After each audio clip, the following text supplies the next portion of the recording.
Welcome back. আজকে আমরা একটা হলুদে আসছি। হলুদটা হচ্ছে আমার সম্পর্কে ভাতিজি হয়, মানে আমার আব্বুর নাতিন। ফাতিহা তো এসেই একদৌড়, কত সুন্দর করে সাজিয়েছে সবকিছু। আমি তো ওইটাই দেখছিলাম। আর এখনো কিন্তু তেমন কেউই আসেনি, মনে হয় আমরাই সবার আগে চলে আসছি। নর্মালি আমাদের পুরান ঢাকার বিয়েগুলো একটু লেট করেই শুরু হয়, মানে এখানে এমন কোনো রেস্ট্রিকশন নেই যে 11টা 12টার মধ্যে সেন্টার খালি করে দিতে হবে, তাই সবাই সবার রিল্যাক্স মতোই আসছে। আর এই যে এটা হচ্ছে আমাদের মিষ্টি একটা বউ, এত কিউট মাশাল্লাহ।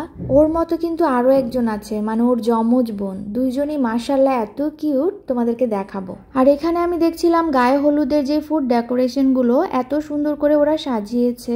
আমাদের হয়েছিল কি, মানে ফাতিহার ফুপির বিয়ের সময় এগুলো ডেকোরেশন করতে করতেই আমাদের বিকেল হয়ে গিয়েছিল, যার জন্য আমাদের অনেক প্যারায় পড়তে হয়েছিল। আজকাল এগুলো আর কেউ বাসায় করে না, লোক দিয়েই করায় ফেলে। আর এদিকে আমি আমার চুড়ি নিয়ে একটু ঢং করছিলাম, মানে সবসময় আমি আমার চুড়ি পরতে ভুলে যাই, আজকে মনে করে চুড়ি পরে এসেছি। তারপর আমি ফুপি আর ফাতিহা 360-তে একটু ভিডিও করে নিলাম, কারণ এখন এই প্লেসটা একটু ফাঁকা ছিল। যত মানুষ হচ্ছিল তত ভিড়ও বাড়ছিল। এখন ম্যাক্সিমাম বিয়ে গায়ে হলুদে এই সিস্টেমটা থাকে। তো যাই হোক, আসো এখন বউ এন্ট্রি নিবে দেখি।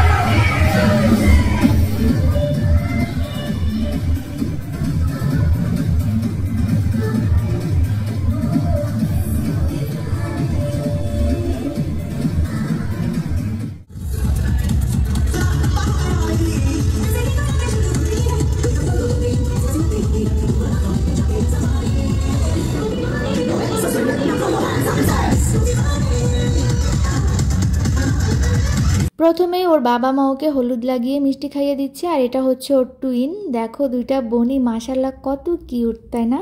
আর এখানে আমাদের ফ্যামিলির সবাই বসেছিল। তারপর এই যে জামাই আসছে, জামাই এসে বউকে সারপ্রাইজ দিচ্ছে। ওদের কিন্তু দুজনের একসাথে হলুদ হচ্ছে না, জামাই আসছে বউকে সারপ্রাইজ দিতে। আমাদের পুরান ঢাকার সিস্টেম হচ্ছে ছেলে পক্ষ মেয়ে পক্ষ সবার আলাদা আলাদা প্রোগ্রাম হয়, তারপরেই তো আমরা খেতে বসে যাই। ফ্যামিলির সবাই আমরা একসাথেই বসেছিলাম।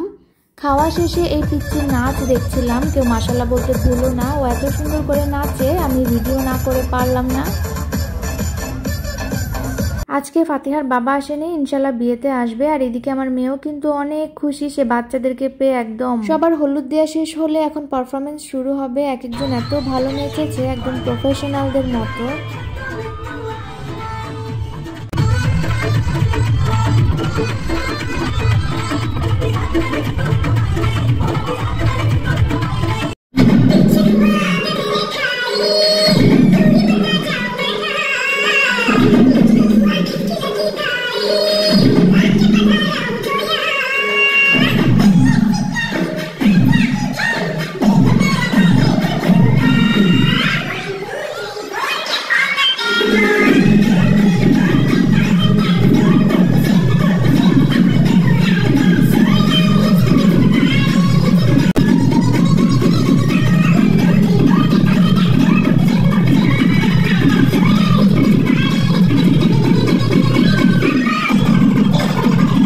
আজকে হচ্ছে বিয়ের দিন, দুইটা আলাদা ভিডিও না দিয়ে আমি একসাথে ব্লগটা আপলোড দিয়ে দিলাম। আজকে আমরা আবার একটু লেট করে আসছি, আর এই জন্য ফ্যামিলির সবাই আমাদেরকে রেখেই খেতে বসে গিয়েছে ওয়েট করতে করতে। তো ফাতিহার বাবা আর আমি একসাথে বসি। খাওয়া শেষে আমাদের মিষ্টি বউটাকে দেখতে চলে আসলাম। ওকে মাশাল্লাহ এত কিউট লাগছিল, আমি তো ওকে দেখতেই ছিলাম। বউয়ের সাথে স্টেজে আমরা অনেক ছবি তুলি, তারপর স্টেজ থেকে নেমেও আরো অনেক ছবি তুলি। একটু পরপরই ফাতিহার বাবা হারিয়ে যায়, আর ওকে খুঁজে বের করে এনে ছবি তুলি। এই বেচারার সাথে ছবি তুলতে যে কি পরিমাণে কষ্ট সেটা শুধু আমি জানি। ওর কি যেন কাজ আছে বারবার বলছিল, তো ওকে আমি বিদায় দিয়ে দিই, কারণ আমরা আরো কিছুক্ষণ এখানে থাকবো। আর ওইদিকে আমার মেয়ে একটা বান্ধবী পেয়ে কি যে মহা খুশি, সেই স্টেজে উঠে আর নামতেই চাচ্ছিল না।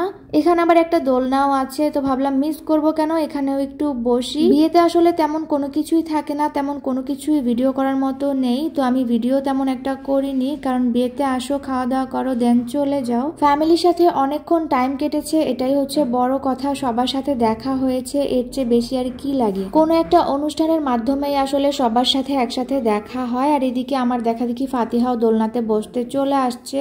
আর এইদিকে ফুপির সাথে আমি একটু ঢং করছিলাম। আমরা দুইজন কোনো প্রোগ্রামে এরকম একসাথে গেলে একটু একটু ঢং করি। আমরা দুইজন একসাথে থাকলে আমাদের অনেক ভালো সময় কাটে। তারপরে এই যে বোম আর আতশের শব্দে বুঝতে পারলাম যে জামাই চলে আসছে। এটা হচ্ছে আমাদের পুরান ঢাকার কালচার।